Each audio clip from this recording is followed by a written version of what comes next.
una nueva realidad. La televisión nos enseña siempre un final de la historia casi milagroso. De alguna forma creemos y queremos que sea así, pero la vida no obedece caprichos. Se nos advierte de los riesgos al fumar, beber, brincar, y sin embargo nadie piensa que esto pueda llegar a ser dirigido a nuestro propio pellejo, y de ser así creemos que la cura será fácil. Ahora, al preguntarle al personal médico sobre mis expectativas reales, nadie se atrevía a anticipar el resultado. Esta historia no tenía un final feliz. La cirugía consistió en volver la cabeza a su posición natural, pues con el golpe había quedado desplazada de su lugar de una forma casi imperceptible al ojo humano, pero clínicamente letal. Además de la reconstrucción dentro de lo posible del área dañada de la columna vertebral, solo había dos escenarios probables: o moría o sobrevivía quedando con alguna discapacidad. Durante la intervención quirúrgica, la cual duró un poco más de 11 horas, me realizaron dos punciones en el cráneo, a fin de extraer la cabeza mediante una estructura soportada en mis hombros. Después, realizaron una incisión en la altura del cuello y otra en la nuca, cada una de 14 puntos. Por último, llevaron a cabo la reconstrucción de los huesos dañados por medio de un injerto de hueso extraído de la pelvis, una placa metálica, 4 tornillos y un alambre retorcido, aunque es una broma. En cuanto a la médula dañada, actualmente no hay ciencia que logre reconstruirla ni conectarla. Existen investigaciones al respecto e incluso procedimientos vanguardistas en hospitales importantes, universidades, laboratorios e instituciones, pero todo está en etapa experimental y fuera del alcance de la gente. No recuerdo exactamente el momento ni la forma como mi esposa fue poniéndome al tanto de la situación. Haciendo un recuento de todo, solo puedo decir que el tema lo fue abordando y adaptándome a él con el mismo cuidado que el que se unta una mantequilla en el pan. Un día después de la cirugía, mi mente empezaba a asumir la condición que se me presentaba.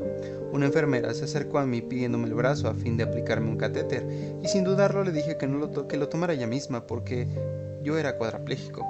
Mi esposa me hizo ver la naturalidad con la que había aceptado esa palabra y al mismo tiempo mi condición. Yo pensé que ella se había resignado fácilmente al panorama que teníamos enfrente, pues siempre conservó la entereza y el ánimo. No obstante, en el hospital algunas noches solía ir a las escaleras a echarse un cigarrito, y ahora sé que en todas esas ocasiones salía a llorar a escondidas de mí. Durante el tiempo que estuve hospitalizado, ella estuvo conmigo día y noche, durmiendo en el piso sobre un cartón, un cobertor y dentro de una bolsa de dormir. Nos alimentábamos con la ración de comida que provee el hospital, repartido entre los dos, lo juro. Convivir en una clínica con pacientes que padecen dolores inimaginables, soledad, abandono e indiferencia me presentó un mundo radicalmente distinto al que yo había vivido hasta ese día. Es difícil imaginar vernos involucrados en una situación de esta gravedad, en nuestro subir y bajar cotidiano. Sin embargo, la línea que separa estos dos mundos es increíblemente delgada, ahora lo sé. Cuida tu vida, cuida tu salud y cuida a tu familia. En el hospital cada mañana fue igual. Al despertar reconocía mi entorno y con enorme frustración volví a darme cuenta que aquel accidente no había sido un mal sueño. Aún me pregunto si esto les ocurre a las personas que comparten mi estado. Conmigo siempre fue lo mismo. Despertaba con la impresión de que mi cuerpo estaba completamente enredado y atado con una soga a la cama. La sensación de rabia derivada de la impotencia para solucionar este problema es capaz de carcomer hasta las entrañas el estado de ánimo más positivo.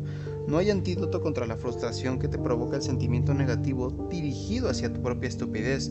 Cuando comienzas a entender que fuiste capaz de prevenir y por consecuencia de evitar esta situación, tratas de poner en claro tus ideas para organizarte y encontrar la punta de la hebra en tus proyectos y prioridades, pero no encuentras nada.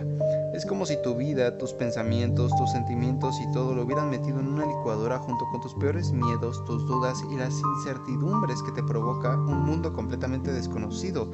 Todo, absolutamente todo, está revuelto en una salsa hecha con ello. Imposible de distinguir cada elemento. Solo el tiempo me iba a dejar claro que las cosas, por muy revueltas que estuvieran o me parecieran, seguía ahí, esperando que en algún momento despertara mi espíritu, mi conciencia y mi ánimo para iniciar la batalla y la reconstrucción de los daños tanto físicos como morales. Hasta antes del accidente tenía 36 años, tiempo en el que pude moverme y desplazarme a mi entera voluntad. Siempre disfruté de pasear en la bici, con mi familia, practiqué la charrería, las piscinas eran mi tercer vicio, no puedo decir los otros dos. Mi libre movilidad era algo tan indispensable como mi propia sangre. La asumí como una actividad natural, intemporal e infinita, aunque me detuve a pensar que la capacidad de moverse puede ser solo un préstamo sin garantía para nadie. Pero como suele suceder en esta vida, lo que es gratis Lo que gratis tenemos no se aprende a valorar hasta que por alguna circunstancia dejamos de disfrutarlo. Con tanto tiempo ocioso en el hospital, empezaron a llegar a mi mente muchísimas ideas, entre ellas el concepto que tenemos de la felicidad. Estaba ante una situación en la que no se te permite actuar medianamente.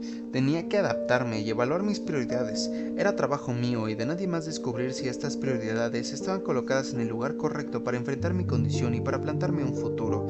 Yo no deseaba nada más que moverme. De ninguna manera me importaba lo material.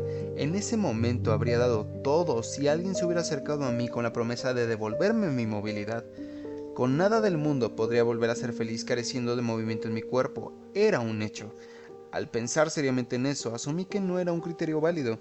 Con esa mentalidad no llegaría a ningún lugar. De una forma u otra, había que reacomodar mi entorno donde cupiera cómodamente la palabra felicidad al lado de la palabra discapacidad. A fin de cuentas, a eso venimos al mundo. Si al término de nuestra vida se nos diera la oportunidad de expresar cuál fue nuestra misión, probablemente muchos coincidiríamos que es nuestra felicidad y la de los nuestros, la verdadera encomienda. La mayoría tenemos claro que el concepto de felicidad no está en el dinero ni en los bienes materiales, aunque si analizamos nuestras prioridades en una lista de 10, más de una se refiere a algo tangible. Pero esto no es malo, definitivamente la felicidad siempre va acompañada de algunas comodidades. Además, Dios nos dio fuerza e inteligencia para trabajar y obtener satisfacciones. Empero, lo que en verdad fincó los cimientos para que yo pudiera rehacer algo era darle prioridad a lo verdaderamente importante. No tuve que buscarle mucho, era mi familia. Te voy a decir que mi familia es un tesoro invaluable, lo cual no implica que yo tenga la exclusividad de los derechos. Es un hecho que el mundo está lleno de grandes personas, grandes historias y grandes familias. Mi familia es magnífica, pero siendo justos, no creo que la tuya tenga menos mérito o potencial. Yo mismo nunca supe antes lo que realmente valían los míos, su grandeza, su entrega, tanto cariño, comprensión y paciencia, pero frente a una situación similar, cuando hay amor, el ser humano es capaz de volar al infinito y más allá. Pero creo que alguien ya me ganó esa frase.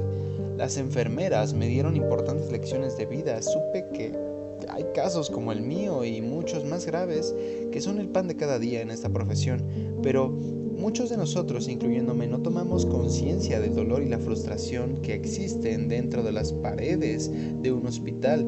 Y esto no lo digo haciendo alusión a mi persona, sino a otros pacientes viviendo situaciones verdaderamente penosas y dolorosas. Yo tengo que decirlo. Durante todo este proceso, yo nunca padecí dolores físicos de importancia. No obstante, hay personas que llevan a cuestas grandes dolores en silencio con tal de no afligir a su familia. Eventualmente, el hospital me requirió donadores de sangre previos a las cirugías a las que fui sometido. Esta situación me permitió ver transparentemente el altruismo y desinterés y verdadera amistad en mi entorno. Como si hubieran sido convocados, algo mucho más agradable, sin pensarlo dos veces, Rubén, Fernando, Ana, Tavo, Adrián, Fausto y por supuesto mi esposa, textualmente extendieron su mano para dármela.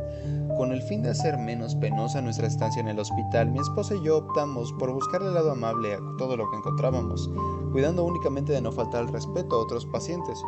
Conforme nos fuimos volviendo más sarcásticos con nuestras propias bromas, le fuimos perdiendo el respeto y el miedo a mi condición de cuadrapléjico. De mi propia boca comenzaron a salir chistes sobre sujetos con este mismo padecimiento.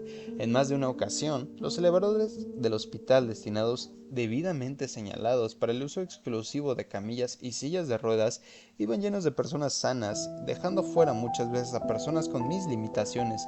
Un día que el elevador iba lleno, la gente sin mucha preocupación se apretó entre sí para regalarme un espacio donde cupiéramos mi esposa y yo en silla de ruedas. Fue una de esas ocasiones en donde sabes qué es lo que tu esposa pretende con la pura mirada. Tan pronto se cerró la puerta del elevador, yo fingí un ataque de tos. Mi esposa puso cara de preocupación y me preguntó en voz alta, a fin de que todos lo oyeran, que cómo me sentía. Con voz afectada le dije que muy mal y le pregunté a su vez qué era lo que le había dicho el médico. Ella sin titubear y con una voz muy seria me contestó: que procures no toser mucho, tienes tuberculosis infecciosa y es necesario que te controles para evitar contagios. Ha sido una de las bromas más macabras que he jugado, pero con una buena intención y con moraleja: nunca te subas a un elevador junto a un cuadrapléjico enojado. Sobra decir que en el piso inmediato se detuvo el elevador y más tardaron las puertas en abrirse que esta bola de infelices salir expulsados. Muy común fue también el hecho de ir por los pasillos del hospital en camilla, tapado con sábanas hasta el cuello, mientras la gente que pasaba junto a mí se me quedaba viendo sin ninguna cortesía, buscándome algún daño aparente. Estas situaciones siempre las traté de manera muy particular. En esta posición es fácil fingirse dormido. Con discreción observaba a mis víctimas y si andaban de fisgones justo cuando pasaban a mi lado, me volteaba bruscamente emitiendo un gruñido. El brinco que dan es digno de grabarse en una cámara escondida y como yo era un enfermito, pensarían que estaba loco, pero nunca nadie me dijo nada. Mi esposa siempre me mantuvo con cierta distancia en estas situaciones para no participar porque no se aguantaba la risa. No tardamos mucho en descubrir que nuestra actitud positiva y alegre, a pesar de la seriedad de la situación, nos empezó a abrir un camino transitable en nuestra vida. No era el hecho de reír o burlarse de la gente, era el hecho de tomar las cosas por el lado amable, adoptar lo positivo y tirar las penas al viento. Solo se trató de decirle a la vida que mi situación no nos iba a vencer. Nuestro buen ánimo siempre fue un importante punto de apoyo en el largo proceso de adaptación y recuperación. Estuve más de un mes del hospital en mi primera ocasión porque hubo varios reingresos. Fue una etapa extremadamente difícil, donde mi esposa tuvo que partirse en varios pedazos a fin de atender todas sus obligaciones como madre y más las responsabilidades que había asumido por mí.